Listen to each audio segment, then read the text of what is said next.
I offer my most humble pranams at Bhagwan's lotus feet. Sairam everyone.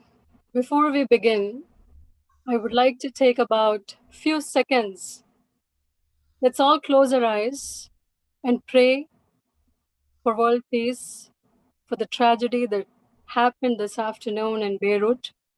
So if you can please join me in prayer to give strength and peace to all the people in Lebanon.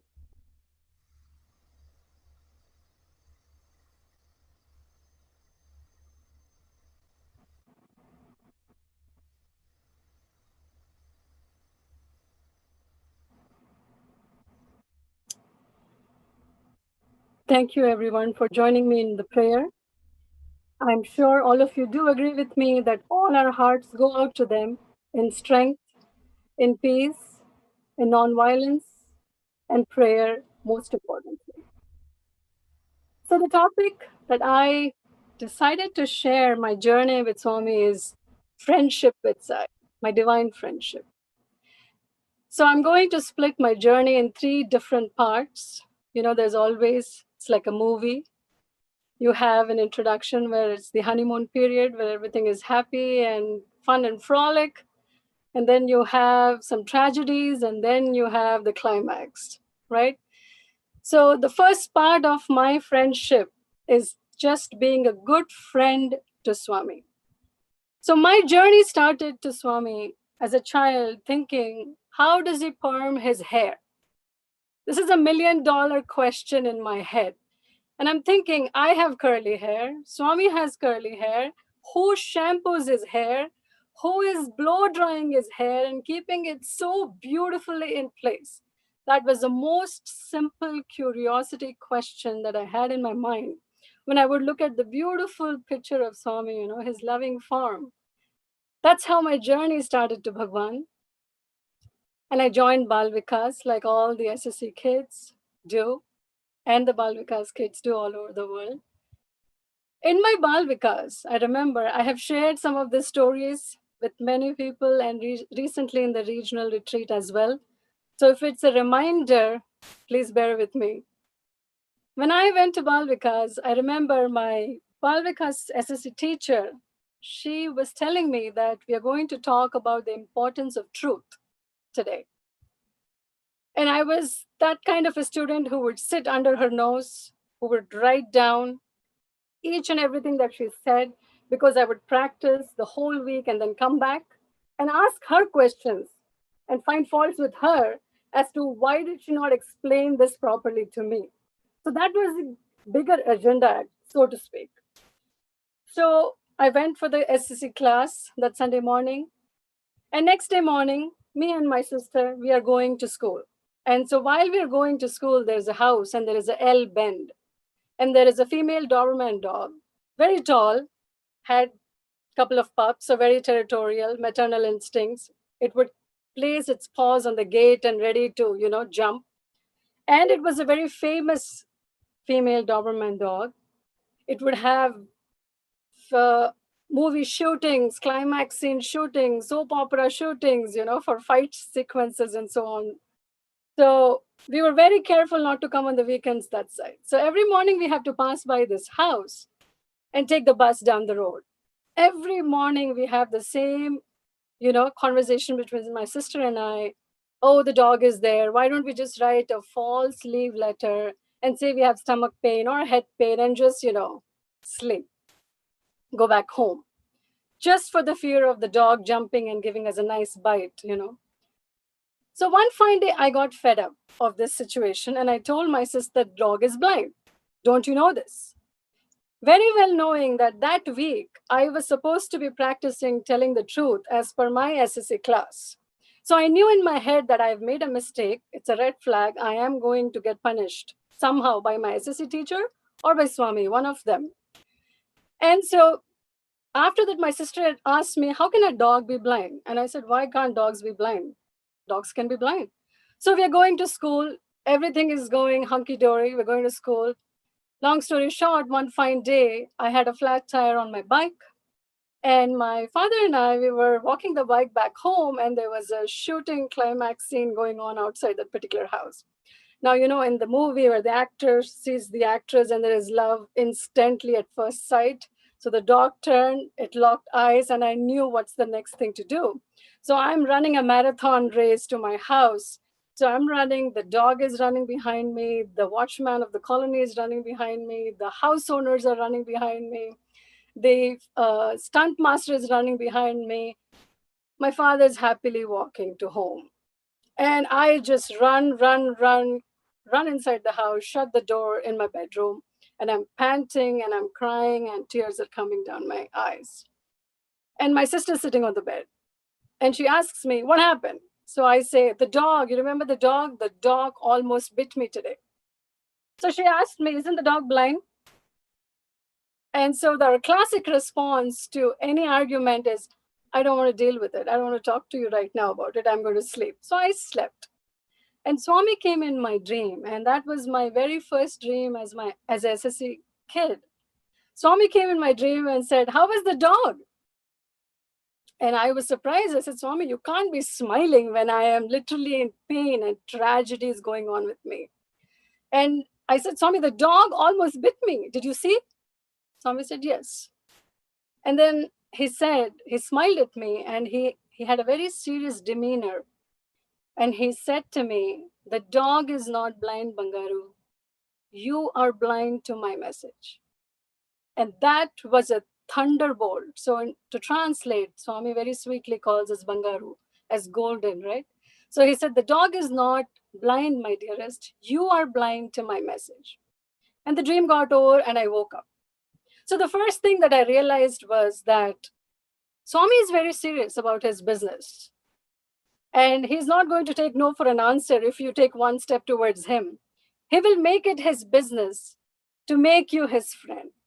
So I was very thrilled, very ashamed at the same time that I could not follow a very simple thing of telling the truth 4 days into the SSC class, right? So I made a note to myself that I should be very careful here on.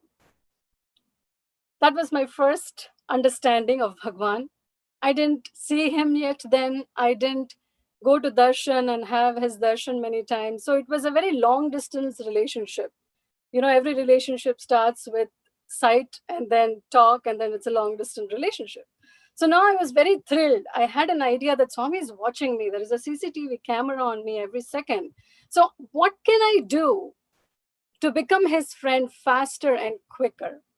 So I used to take his discourses, I used to take notes, and I want to write down what he's telling and how to follow it. And I was full of enthusiasm. And so I decided I will write letters to Swami, postal sadhana. So this I learned even before becoming a student in the institute. So I decided I'm going to write pages and pages from Monday all the way up to Saturday. So I would write about 41 pages. That's a lot of pages, 20 pages back to back. Everything from morning to night, whatever happened. And I would register post them to Swami's address in Puttaparthi. So when you send a register post by US mail, you get an acknowledgement receipt signed by the addressee. So my intention was, I have to make sure Swami is signing, he's receiving my packages or not. So I wanted confirmation. So the first time I sent the letter, I was so thrilled. I couldn't sleep for the next 3 days. The whole night I would be sitting and glaring at Swami's picture thinking, did you receive it? Did you sign it? Did you send it back? Did you send something else with it? What's going on? I can't wait, Swami. This is so exciting.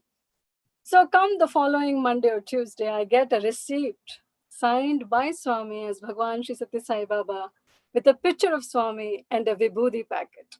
I was over the moon. I said, this is great. I am a very good friend to Swami. I have already decided. Swami has not given me a stamp yet. I have decided, self-proclaimed friend of Bhagwan. And so I'm writing more and more letters. 3 months I am doing this. So now how I'm doing this is very intelligently.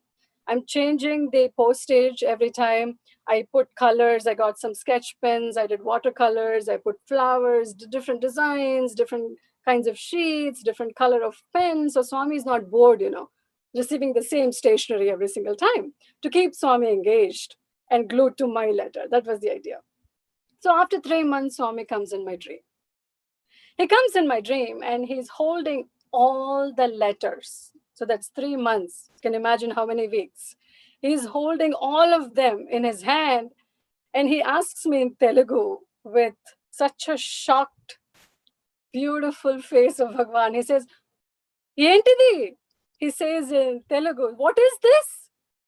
And so I was kneeling on my knees and I was smiling. I said, Swami, you know, I wrote to you. And he said, I know you wrote to me, but what is this? You think I have no other job in the world but to sit and read your letters from morning to evening? This is not needed. And so my big face, that was like a 1,000-watt bulb, it shrunk literally to a night lamp. And he saw that and he smiled very sweetly and he said, Bangaru, you don't have to write letters. Swami is in your heart. You should talk to him there. You don't need to write letters to Swami. And then very sweetly, he became very, very mischievous and he said, please don't write any letters. I'm requesting you. I don't have time. I have an institute to take care of. I have a hospital administration to take care of. I have a general hospital. And he's naming all the organizations. And I'm thinking in my head when Swami is telling me this, you are the Lord of the universe. You can create time. What are you trying to tell me, Bhagwan? Come on. You should tell me that you really enjoy my letters. And then Swami smiled and he read my thoughts and he gave me Pad Namaskaram. I touched his feet and the dream got over. So the second lesson he taught me is that not only I'm outside watching what you're doing, but I'm also inside, sitting inside and listening to what you're thinking and what you're trying to tell me. And that was a very big revelation for me as a SSC kid, that Swami has taken so much pain, and to take time to come and bless me and tell me that just talk to me in your heart. I'm in your heart.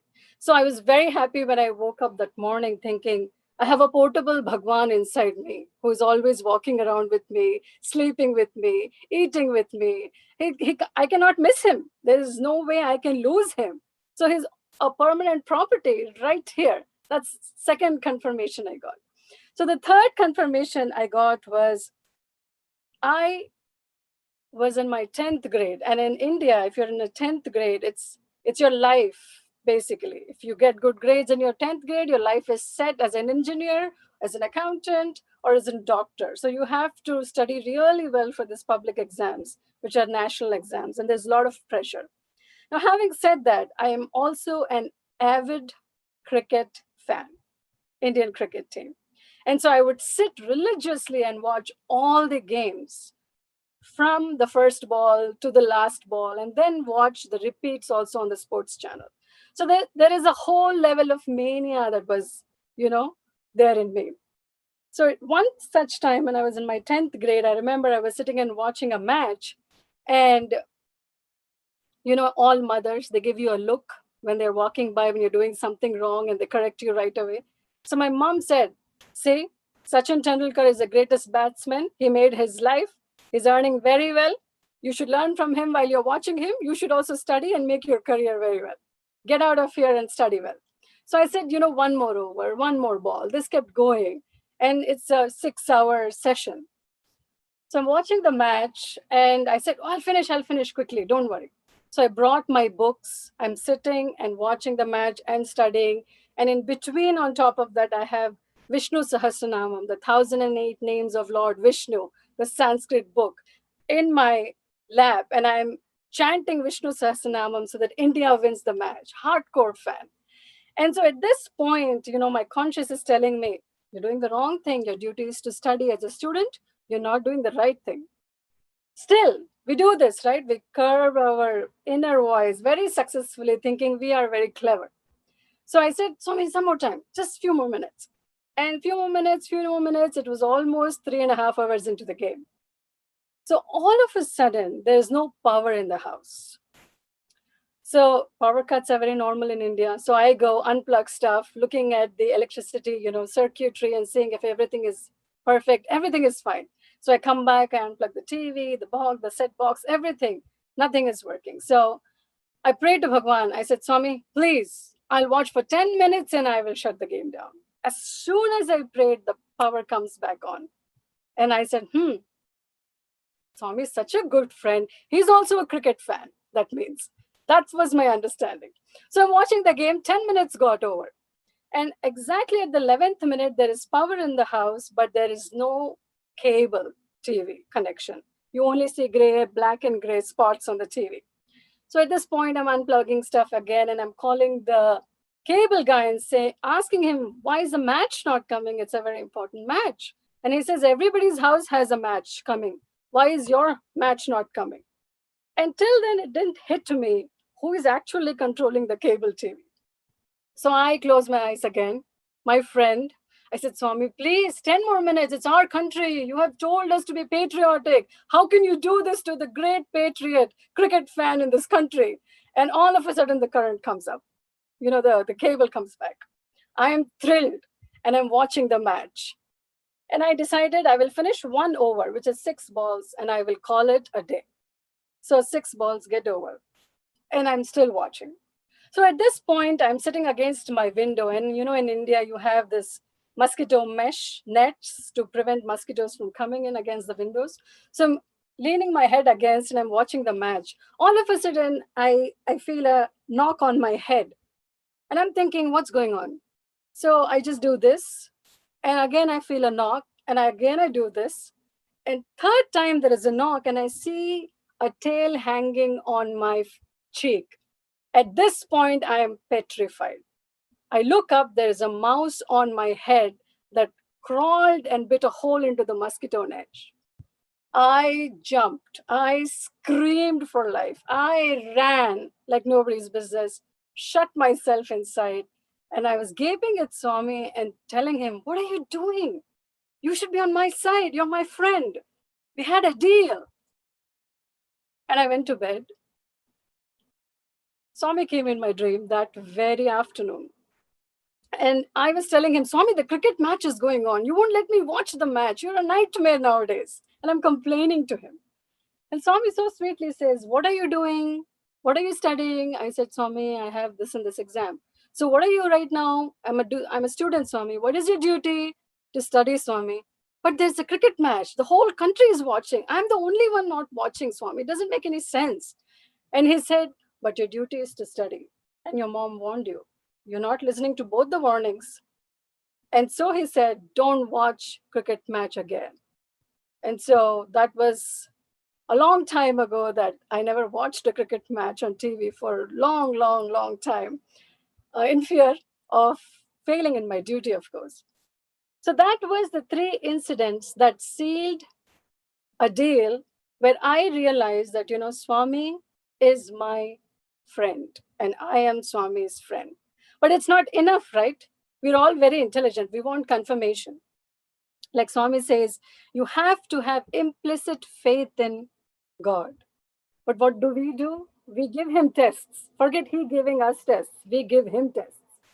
So the best mistake that you can make to Bhagwan, or the worst mistake that you can make with Bhagwan, is tell him to correct you. Because Swami will then make it his business to make sure that you never fail at all. He's ever vigilant. We can slip, but he will never slip, right? So I said to Bhagwan, Swami, I'm your good friend, but how will I know you are also my friend?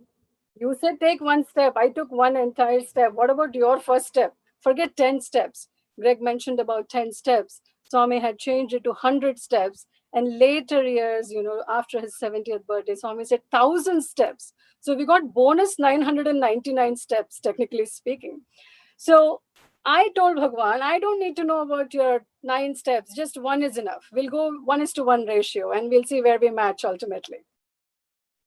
And so I was sitting at my house one fine day and I was making a very long garland for Bhagwan for the center altar. And it so happened that day, I get a doorbell on the door. And I'm wondering who is exactly at the door. Now, there's a short prelude to this story. This is one of my most favorite stories. And if any of the SSA kids are listening to this at all, you'll be thrilled to know. Whatever you want, you should ask Bhagwan. Don't ask your parents. Don't nag your parents. It's pointless. They're not going to give it to you. I can tell you through experience. You would rather ask Bhagwan everything and he will give it to you. Now, keep in mind, he's not a magician. He will not make it happen just like that. He will make you work hard for it and make you achieve it on your own. That's the beauty of Bhagwan. So I had thought a couple of days ago, how does a pizza taste? So this was about 1990s, early 90s I'm talking about, and pizza was the thrill, It was a new thing in India. And I didn't want to eat outside for health reasons. So I was wondering in my head, how does a pizza taste? So the doorbell rings and I open the door and I see a guy with paneer pizza, large paneer pizza, standing at my face saying, Pallavi Vedantam in this house? And my eyeballs just flew out of my face. And I thought, what is happening? So I said, I didn't order. There's no Pallavi Vedantam here. And he said, no. This is the house number? Yes. This is the colony? Yes. So you are Pallavi Vedantam. I'm pretty sure about it. So here it is. So my, mom and dad, they also arrive and said, well, what is happening? Who ordered pizza? When kids do mischievous things. So having been a mischievous daughter, so it was very suspicious that I ordered pizza. I said, I didn't order a pizza. So the pizza delivery guy says, you don't have to argue about it. It's already paid for. A guy came, he paid for the pizza, and here's your pizza. So we all ate the pizza. It was absolutely tasty. I asked all my friends, did you order a pizza? Everybody said, no, we didn't order a pizza. Usually I keep pranking people. So I thought somebody pranked me in return, Nobody. So I said, okay, it's a free pizza, Swami's will. Enjoy what comes your way. So 1 week later, 2 weeks later, Swami comes in my dream and he asks me, how was the pizza? Paneer pizza. Did you like the paneer pizza? I said, Swami, the pizza was amazing. It was so yummy. You're such a sweet Lord. Thank you. Thank you so much, Bhagwan. And he said, he just nodded his head like this. And he says, yummy, yummy. Chala bagundi, he said. It was very tasty. And he gave me Pad Namaskaram and he went away. So I was very impressed. I said, wow, now our long distance relationship is getting into a real official relationship. It's like a boyfriend, girlfriend. First you meet, then you talk, then you understand each other, which I thought in my limited understanding we did. And now we never went for a date, but technically it's a date. You ordered dinner for me, so we were on a date, divine friendship date. That's what I termed it. And so it was very thrilling. So I said, okay, now I have to up my game. Swami has already proved his worth to me. I have to up my game. So come Janmashtami, I know Krishna Janmashtami is coming. Most of you have heard this story. So I'm going to say it because the context is so beautiful. So Krishna Janmashtami, I got up and I said, today is the day that Krishna should forget every Gopika on the planet and every Radha on the planet. So I took out all the jewelry. I took out a very fancy sari, half sari. I went to the Bharatanatyam store and I bought a long artificial hair. I got some chrysanthemums, yellow color, to put it in my hair. I took out about 2 dozen bangles. So I have 4 dozen bangles clinking in my hand. I have long dangling earrings, so when I sway my head and sing bhajan, Krishna will be mesmerized with this beauty of the so-called Radha. And so I got ready and then I put so many color liquid bindis, decorated my forehead just like Radha. And I said, Radha is out of business, Krishna. You're better off just talking to me. Here we go. This is the Kali Yuga Radha for you. So I was so confident in my, Radha ownership. And I got ready, the puja got over, you go and distribute sweets to everybody as prasad and you give it to everybody. So we are doing this. At this point, I am sitting on my two-wheeler and I'm at the traffic light in a hot, very, very hot day, afternoon after lunch. And when you grow up in an area, everybody knows you, from the traffic police to the flower vendor to the vegetable vendor. So they all are looking at me as like, why is she dressed like the clown of the town today? What is the matter with her? And I didn't care. I was so happy at the light. I was the first person. It was a red light. I had to go straight. And so it was a Krishnashtami day. Krishna's birthday, and I was at the light singing my most favorite bhajan, Govinda Madhava Gopala Keshava Jayananda Mukunda. And I see it turns yellow. I was like, let's go. And I'm accelerating, and my bike won't move. So at this point, I'm thinking, okay, either there's no gas in my bike, or my half sari is stuck in the bike, or my long hair is stuck in the bike, and all my beauty is just going to go down, and all the people in the intersection are going to watch me. What a vain thought. I'm never going to see these people again. Yet, there is that element that everybody is going to see this happen right now, and I'm going to catapult and fall. So the traffic police guy is yelling at me, hurry up, how much time are you taking? Start your bike and get going. And people were honking behind me. So I turned around. There was a cow that was attracted with my bright yellow chrysanthemum flowers that I had put around my long hair that reached my ankles, chomping away very fast. It was hungry. It needed some food. It's chomping away to the place where I had attached my artificial hair. At this point, I thought, my whole self dignity, my respect is at stake. Either everybody will know it's my artificial hair. That's my biggest worry, nothing else. So I said, have it, Swami, if this is what you're going to do to my beauty today. So I pulled the hair, I said, have it. And I just sped off. Long story short, I came back home, like a Rakshasi, like a demoness. Because of crying all my kajal, everything was over my face. My hair was out open like a demon. And I was not looking anything closer to Radha. So I went to bed that night. Swami came in my dream. And he asks me first question, hey, how is the cow? And I thought, what is it with you and the cow? I don't understand, Bhagwan. Do you realize how much hard work it took for me, effort it took for me to do all this? He was so happy. He was absolutely happy. He said, you wanted to look like Radha. That's why I sent the cow. I said, what do you mean you sent the cow because of that? So we had a very beautiful picture in our house, where Lord Krishna is sitting under a tree and there is a peacock sitting on the tree. There is a cow looking over and Radha is, leaning her head over the shoulder. It's a picture perfect picture. And so he said, you were trying to match that picture. I was sitting behind on your bike and the cow was next to me. I couldn't manage a peacock in middle of an intersection, but I could manage a cow. You should be glad. I fulfilled your wish like Radha. And I laughed. I had nothing to say to this. I mean, he literally zipped me. And so I smiled and he so sweetly, he told me the biggest lesson. He said, you don't have to do a lot of circus and gymnastics to earn Swami's grace. Swami is very simple. His friendship is very simple. His devotion is very simple. And he said, Swami likes the devotion, not the devotee, Bangaru. Remember that. He always sees the devotion, not the devotee. Keep that in mind. Your focus is only on Radha, but what about the devotion of Radha? And then he became his usual self. And he said, why are you wearing four dozen bangles? Are you mad? So much noise. You wear one bangle. There's no noise. And then he said, you have one thought of Bhagwan in your head. There'll be no noise. If you think about everything is a noise in your head. Then he said, why are you wearing such huge earrings? You don't need such big danglers. You wear medium size. Throw them away. I said, okay. Then he said, you don't need long hair. You think I like Radha because she has long hair? That's not true. Throw the artificial hair away. I said, okay. Then he said, what is this traffic light on your head? So much colorful painting on your head.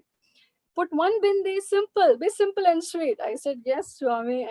I realized Swami was just going for it. So it's better to just, surrender at this point.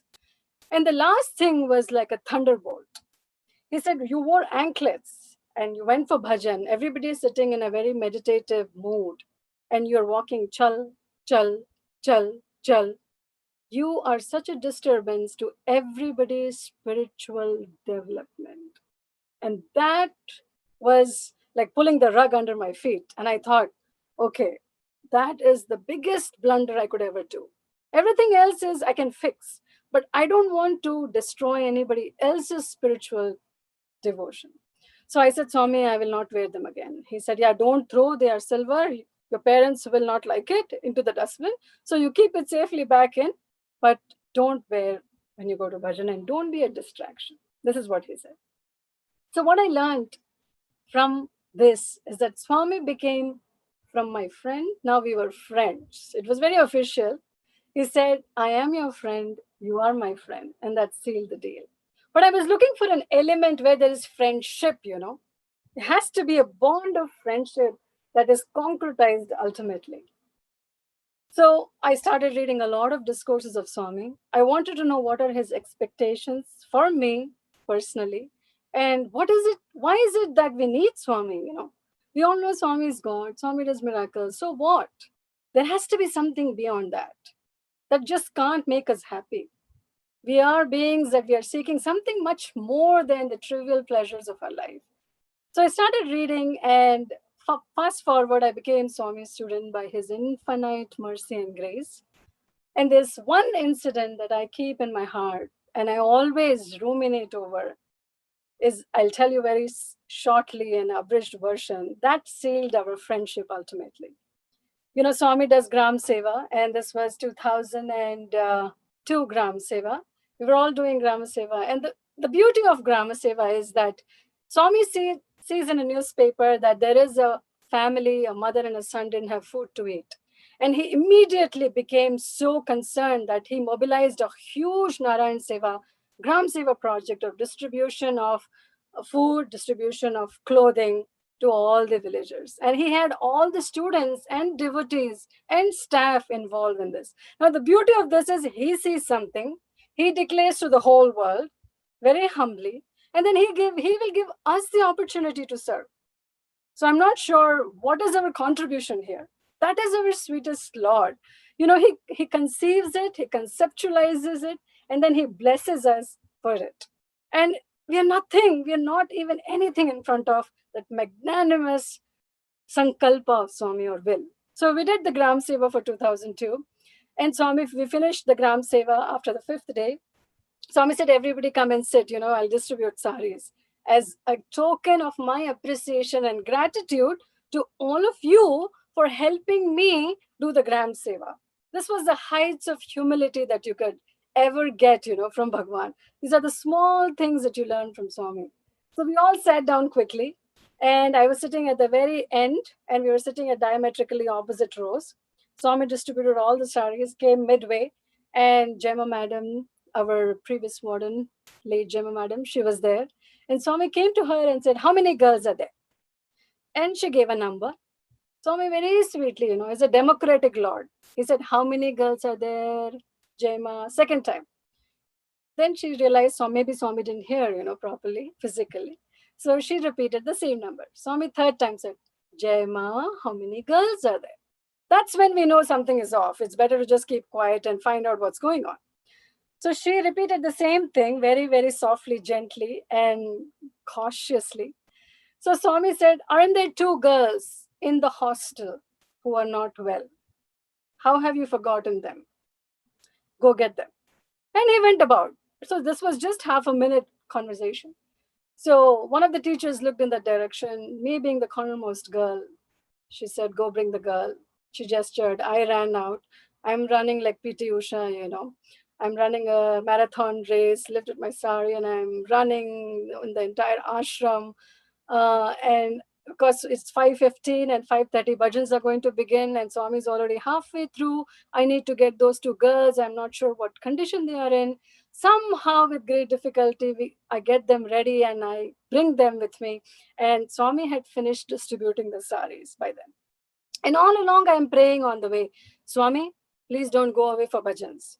Distribute slowly, walk slowly, talk to everybody if you can, please, because you have called these two girls. I don't want a sari.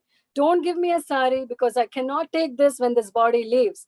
Give me something that will come with me. I just want your love. I do not want anything. You don't have to give me, but you have to give these two without fail. That was my prayer in my heart.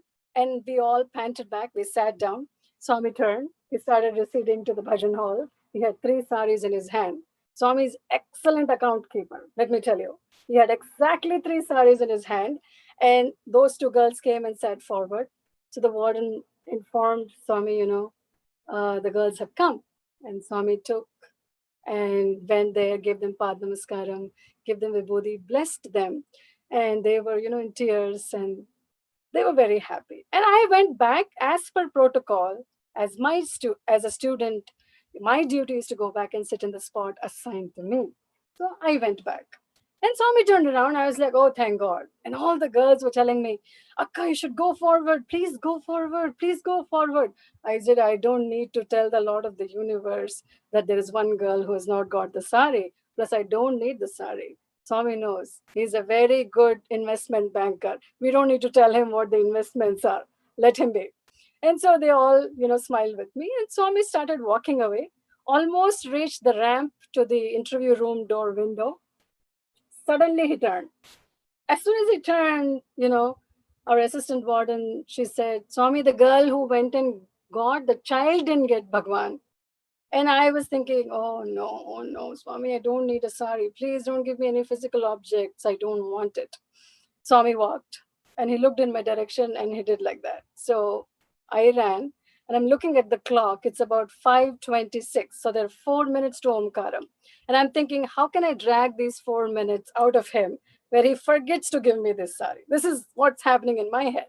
So Swami is standing in his imitable style with his hand behind, holding the sari and doing the sari dance behind. So I can see it coming this side of his knee and that side of his knee. But he has this mischievous smile. And I'm kneeling in front of him, looking at the clock, thinking 5:27, 3 more minutes, Bhagwan. You have to go. Bhajan is going to begin very soon. Let's hurry up.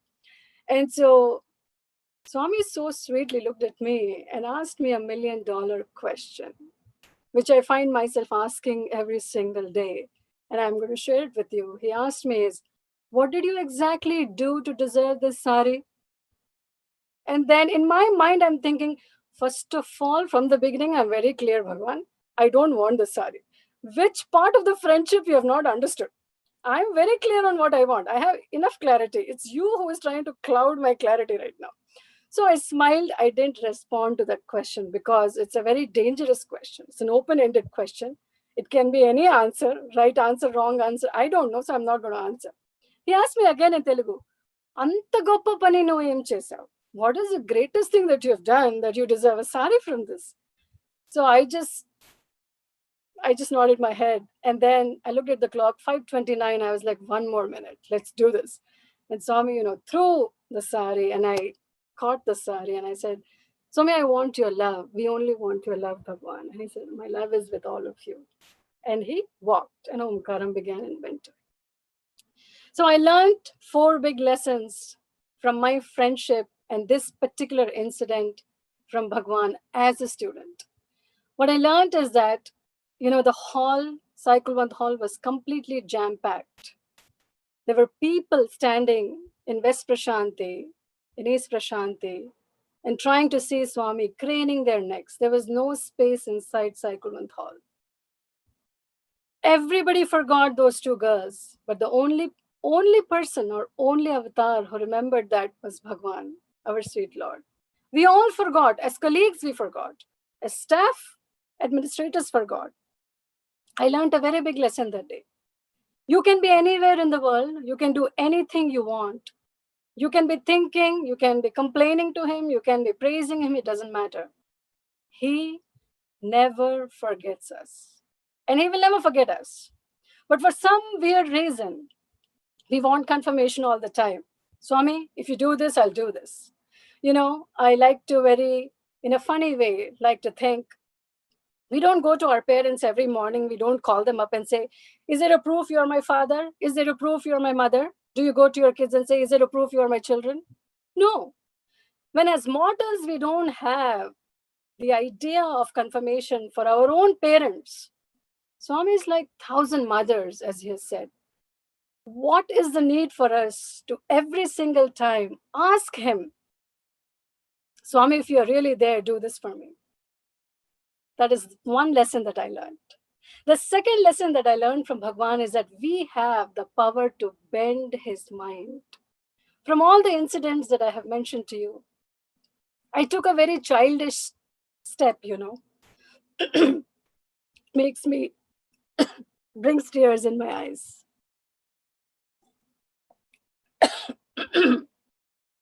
Swami is a very sweet Lord. He does a lot for us. What I've learned, the second thing that I've learned is Swami is a no-nonsense person. He's very serious about what he has come, what he wants us to be, and it is up to us to follow his message. A very sweet anecdote I would like to share with all of you is 1969, 13th January, Sankranti discourse. Bhagwan said this at the middle of the discourse. He said, every morning when you wake up, sit in your bed and think. Excuse me. Sit in your bed and think, what is the task that you're here for? What are the tasks that the God has assigned you today for? What is the great triumph that you are trying to do every day in your struggles? And what is the great victory that you are looking forward to out of this life?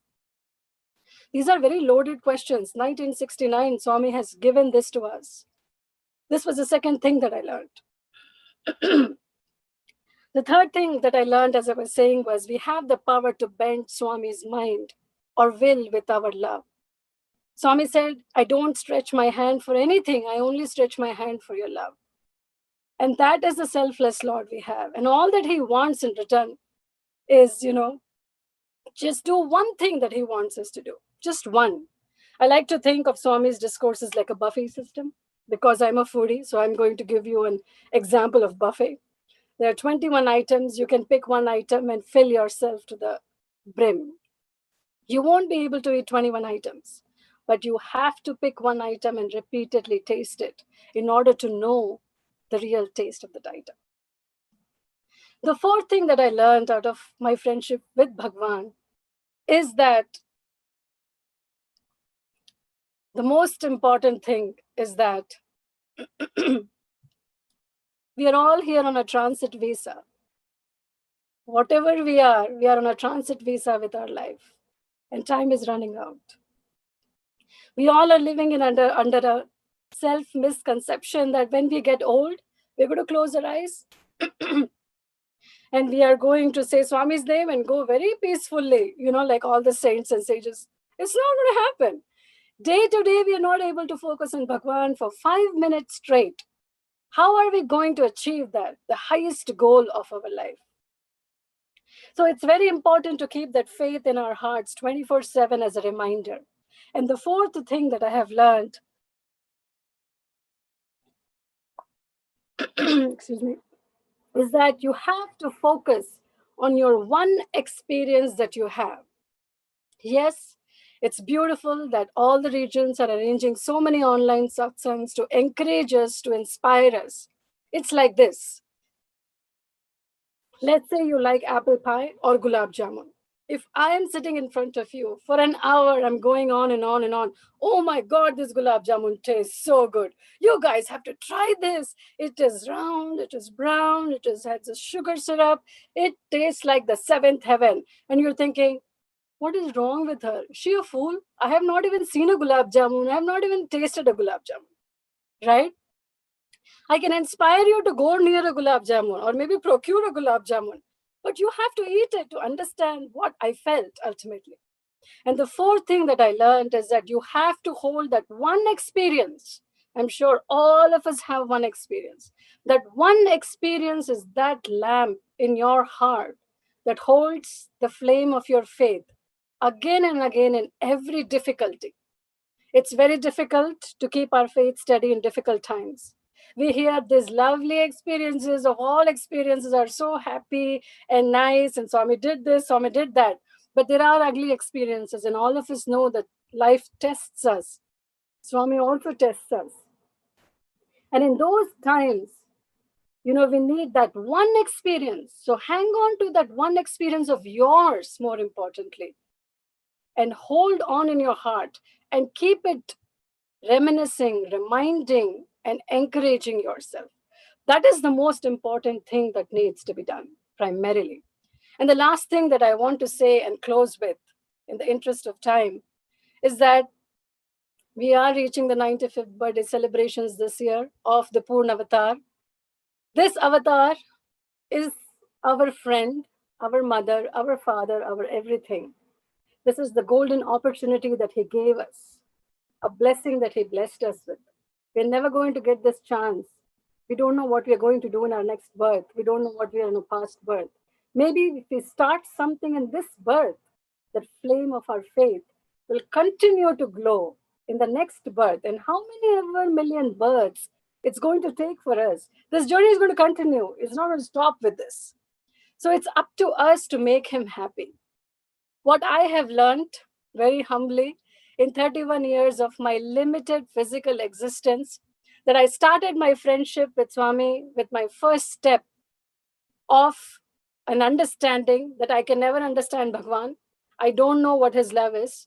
I can never define his love. I can never gauge his glory or his love for me. All that I know is that he loves me, and that is what is my implicit faith, nothing else. And I don't need confirmation. Fast forward 30 years, I have learned that my friendship is one dimensional. Swami's friendship is beyond all dimensions. And yet I find myself at the same starting point, unfortunately, trying to take that one complete step where I'm still thinking, I still don't know anything about Bhagwan. I still can't fathom his love. But one thing that I have concretized in this limited chance that Swami has given me in his fold, a person like me, is that his love can conquer anything.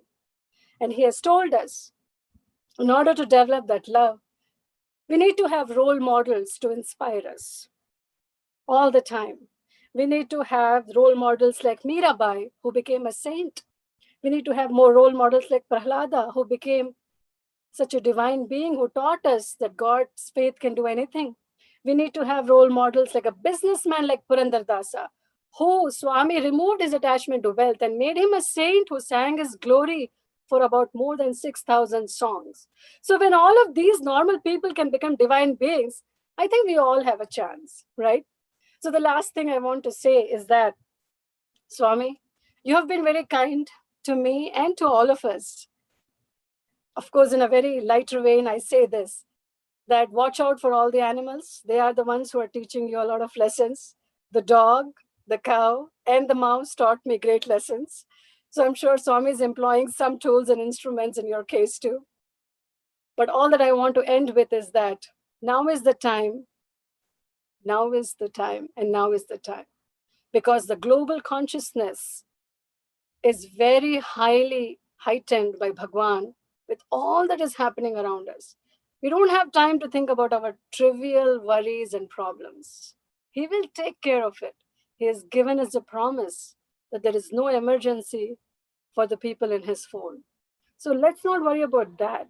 Instead, let's worry about how can we spread the golden age that Swami wants us to be a part of by praying for the world peace and raising our consciousness to a very global level.